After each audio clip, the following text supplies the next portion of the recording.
সকলেরই একই প্রশ্ন, নির্বাচন কবে? এগুলো ইস্যু আলোচনা হয়েছে।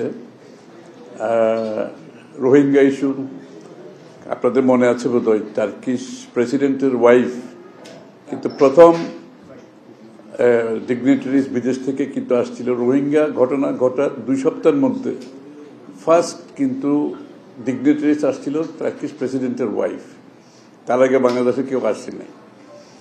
টার্কির একটা কমিটমেন্ট আছে রোহিঙ্গাদের প্রতি এবং রোহিঙ্গা প্রবলেম সলিউশনের প্রতি, এবং তারা এটা এখনো চালিয়ে যাচ্ছে। তাদের হসপিটাল এখনো ওখানে কাজ করছে, তাদের অনুদান দিচ্ছে, তাদের একটা স্ট্রং প্রেজেন্স এখনো আছে কক্সবাজারে।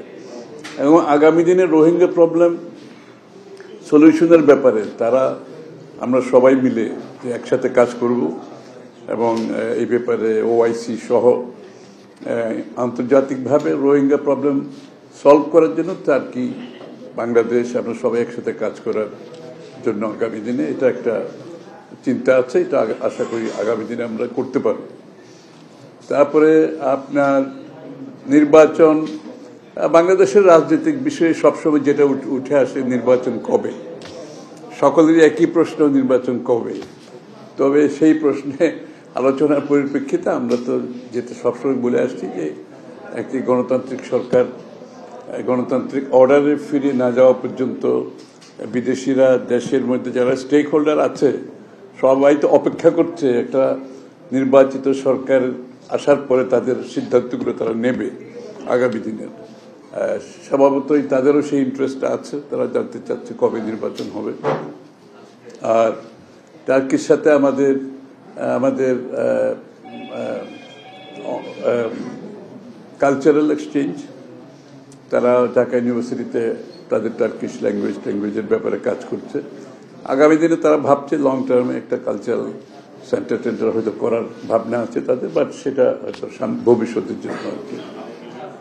আর দুই দেশের ব্যবসা বাণিজ্য, ট্রেড 1.2 বিলিয়নের মতো এখন 1.2 বিলিয়নের মতো এখন ব্যবসা হচ্ছে। এটাকে আমরা সামনের দিকে কিভাবে এগিয়ে নিয়ে যেতে পারি, সেটার জন্য আমাদের দুই দেশের people to people relationship, business to business relationship কিভাবে আরো বাড়ানো যায় আগামী দিনে, সেটা আলোচনা হয়েছে। টার্কির ট্যুরিজমের জন্য তারা চিকিৎসার জন্য আমাদের একটা টিকিট ডিসকাউন্ট একটা প্যাকেজের মাধ্যমে টার্কিতে এখন অনেকে যাচ্ছে চিকিৎসা করতে, তারা সেটা আরো উৎসাহিত করতে চাচ্ছে। আমরা সবাই বিভিন্ন দেশে ট্রিটমেন্টে গিয়েছি, বাট টার্কি একটা নতুন ওপেনিং, এটা হয়তো বাংলাদেশিদের জন্য। টার্কির স্ট্যান্ডার্ড ইজ কোয়াইট হাই, এটা অলমোস্ট ওয়েস্টার্ন স্ট্যান্ডার্ডের মতোই। তো এটাও একটা আলোচনা হয়েছে। এটা আর কি, এবং বাংলাদেশের যে ক্যাপাসিটি বিল্ডিং এর বিভিন্ন ক্ষেত্রে আমাদের ইলেকশন কমিশন সহ বিভিন্ন আমাদের আগামী দিনের সংস্কার, এগুলো ক্যাপাসিটি বিল্ডিং এ তারাও কাজ করতে রাজি আছে। তাদের একটা ডেলিগেশন মধ্যে এসে গেছে এর মধ্যে। কমার্স মিনিস্টার আসতেছে ওদের নেক্সট মান্থে, জানুয়ারিতে কমার্স মিনিস্টার আসতেছে। তারা খুবই উৎসাহী এবং এই অটোক্রেসি, এই স্বৈরাচার পতনের পরে তারা রিলেশনশিপটিকে তারা একটা অন্য পর্যায়ে নিয়ে যাওয়ার তাদের চিন্তা আছে, ভাবনা আছে। না, এটা তো একটা ভালো পদক্ষেপ, যেটা সকলের প্রত্যাশা ছিল। নির্বাচন, এই যে সবাই জানতে চাচ্ছে নির্বাচনের রোডম্যাপ কি, কবে নির্বাচন হবে, দেশি বিদেশি স্টেক হোল্ডাররা সবাই তো অপেক্ষা করছে। তো আজকের শপথ নেওয়ার পরিপ্রেক্ষিতে নিশ্চয়ই একটা ভালো স্টেপ, ভালো মেসেজ যাবে।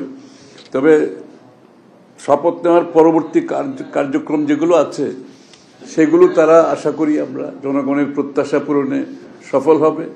একটা সুষ্ঠু নির্বাচনের দিকে তারা যত দ্রুত সম্ভব এগিয়ে যাবে, তো সেটাই প্রত্যাশা থাকবে আগামী দিনের জন্য। নির্বাচন সম্বন্ধে তারা নির্বাচন কবে এটা জানতে চাচ্ছে। তারা সবাই তো চাচ্ছে একটা ট্রানজিশন করে ডেমোক্রেটিক অর্ডারে বাংলাদেশ কবে যাবে, এই অপেক্ষায় তো সবাই আছে। সেই ডেমোক্রেটিক অর্ডারে কত তাড়াতাড়ি বাংলাদেশ যাবে, আমি যেটা আগেও বলেছি, স্টেক হোল্ডাররা সবাই অপেক্ষা করছে, দেশের ভিতরে দেশের বাইরে। আগামী দিনে সবার তো একটা বাংলাদেশ নিয়ে যাদের চিন্তা আছে, প্ল্যান আছে। আগামী দিনে বাংলাদেশে তাদের বিনিয়োগের ইস্যু আছে, অনেক বিষয় আছে।